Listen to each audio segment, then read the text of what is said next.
My brother Ethan and I have had a prank war going on since he was 12 and I was 15. Much to my mother's dismay, we'd owe each other one back and forth for as long as I remember. It started on accident. I knocked over a water bottle on his lap during a family vacation, but of course, I had to make fun of him for peeing himself. We didn't even make it back home before the pranks went back and forth 3 times, and it was practically cemented as the start of a lifelong war. He'd been deaf since he was little, so that made him an easy target with his aids out. I'd blast porn noises from his laptop, volume max while he was in public, and laugh as he'd scramble, red-faced, to kill it when someone finally got his attention. He'd get me back, calling my girlfriend the wrong name, swearing that he couldn't keep up with how many there were, signing jerk, and smirking a wide grin as he walked away. Everything from water buckets over his door, being retaliated with salt in my toothpaste, and Nair in my shampoo. We didn't have many limits. Love and war, as they say. I was probably his best friend. Jake, however, was mine. When Ethan had just turned 16, the jokes got a little too real. With no close friends other than his sketchbook, he'd spend a lot of time at home or hovering around us, a quiet fly on the wall more times than not. Me and my buddy Jake, though, loud, dumb, always up for more. A few months after his birthday, Ethan crossed a line. I'd been at a party and stumbled home real late.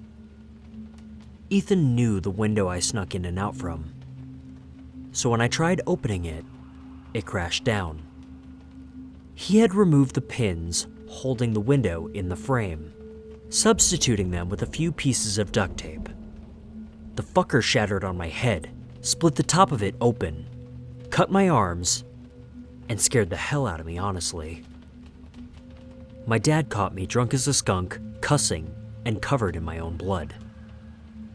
Me and Jake got an ass chewing on our way to the hospital.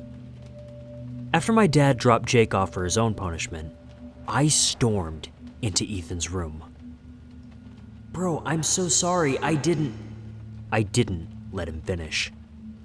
You're done, I yelled, signing it as I went. Prank war's over. He signed. Sorry. Eyes down, but I slammed the door. I lied though. I wasn't done. I owed him one. Ethan got us good, and even had me spill blood in our war. I was almost a little proud. It would have to be something special to pay him back on this one. Me and Jake took a few days to argue about the proper revenge. We had to go deeper for this one.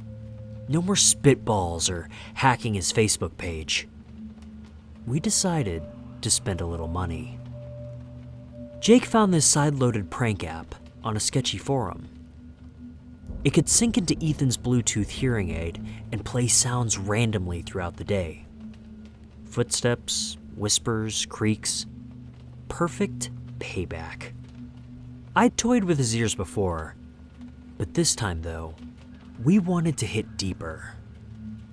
I downloaded a copy to my phone to test it out. The app was worth the money. It had more options than anything we could find in the App Store. The app had 3 options. Annoying, things like cricket noises. Prank, with porn sounds. Then, scary. Jake grinned. Let's make him squirm. I selected scary, and was surprised with how many options it had. It would randomly play in the background, sounding like a legit noise, not even pausing whatever I was watching. We decided on only selecting footsteps, and a raspy voice saying, "Hey," creaking boards, and breathing. Nothing too wild. I wanted him jumpy, not traumatized. Besides, it couldn't be obvious enough that he'd catch on immediately. We paid $15 after all. I synced it that night while he slept, selecting the output as his hearing aids, and set it to trigger randomly 3 times a day.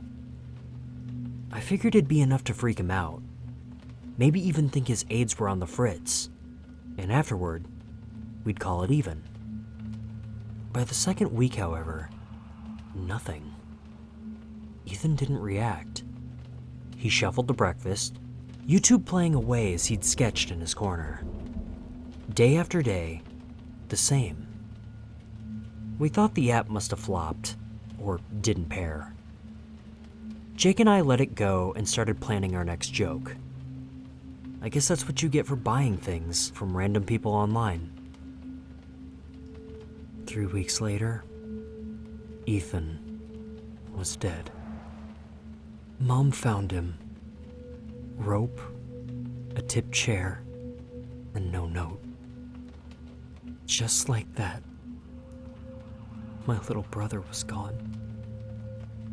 I kept replaying that night, me yelling at him, face covered in cuts, and lying about our war, telling him I was done. Did I push him too far?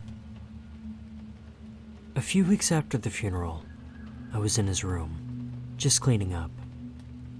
There were still snacks and trash lying around, and my mother couldn't face going in there. While I cleaned, I was ensuring there was nothing he'd want me to get rid of for him, deleting his internet history and such. I didn't find anything too surprising until I found a really damaged notebook in a shoebox under his bed. It was Ethan's journal. I honestly had no idea that he kept one. I thought it was just another sketchbook, maybe one that had his more private interests, until I opened it.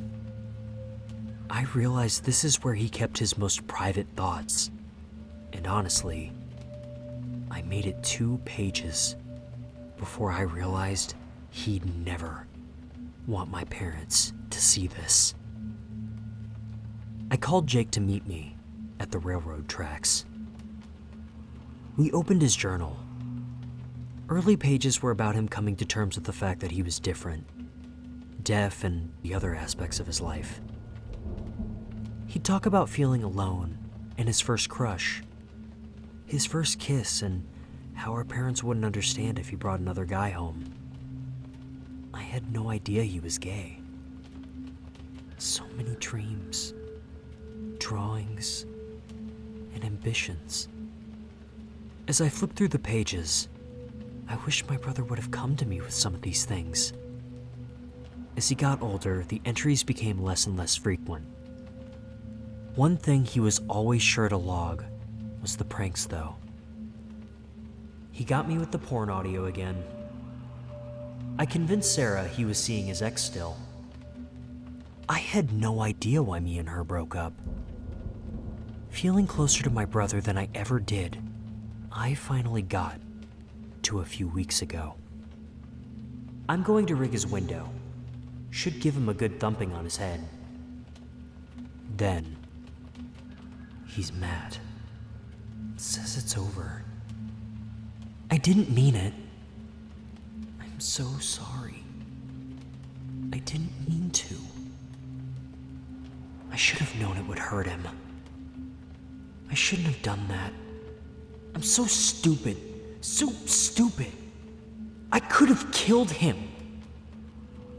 Then, nothing. Just empty pages until some damaged sheets in the back. It looked like several were ripped out. But that's when I saw it. Hey. Gouged into the page, pencil tearing through. We kept flipping through, more haze, jagged, and random. Jake frowned. What's this? Kept reading. Footsteps all day. Creaking. Hey. Thought my aid's glitching, but it's too real. My gut dropped. The app worked. He didn't tell me. The next page. I don't want to hurt anyone. The voices won't stop. Louder. Hurt who? Then kill them. Scratched deep. Kill your mother. I shook. That's not in the settings, Jake said as he grabbed the journal out of my hand. He kept reading as I shakily opened my copy of the app. Those weren't toggles. I only enabled footsteps, hay, creaking, and breathing. I turned the phone to show Jake the settings, but the phone slipped from my hand. Neither of us could speak when we saw what was on the screen. Dropping the phone, I accidentally swiped to the next page. Threats, active. Commands, active. Clips, cut her throat. Do it now. Targets, kill your mother. Kill your father. Burn your school. I saw where the messages carved in his journal came from. The phone still laid in the gravel. Jake paled. You didn't pick those. No. But they were enabled by default, I said through the burning tears. The last page of Ethan's journal was opened in Jake's hands. It was a sketch of himself. Eyes blacked out. I'm sorry. It's too loud. I won't do it. I won't let it win. Why is it the only thing I can still hear when all should be silent? I must silence it. At that moment, I realized my prank had killed him. I killed my brother. Jake held me as I sobbed. We sat there for hours in silence, knowing we couldn't ever be honest about what happened. A joke doesn't kill people. I couldn't believe what I had done. I killed my brother. I looked at Jake and was about to speak when a raspy voice whispered from behind us. Hey. We froze. No one else was there. Did you hear that? I asked. Jake heard it too. It's been quite a few years since my brother died. And life moves on as it tends to do. I moved far away from that town and never revisited those tracks. I burnt that journal and phone before I even returned home. I only have my memories and guilt from our prank war. But sometimes, when brushing my teeth, I can faintly taste salt. And every now and then, I hear it. A faint, hey, coming from behind me.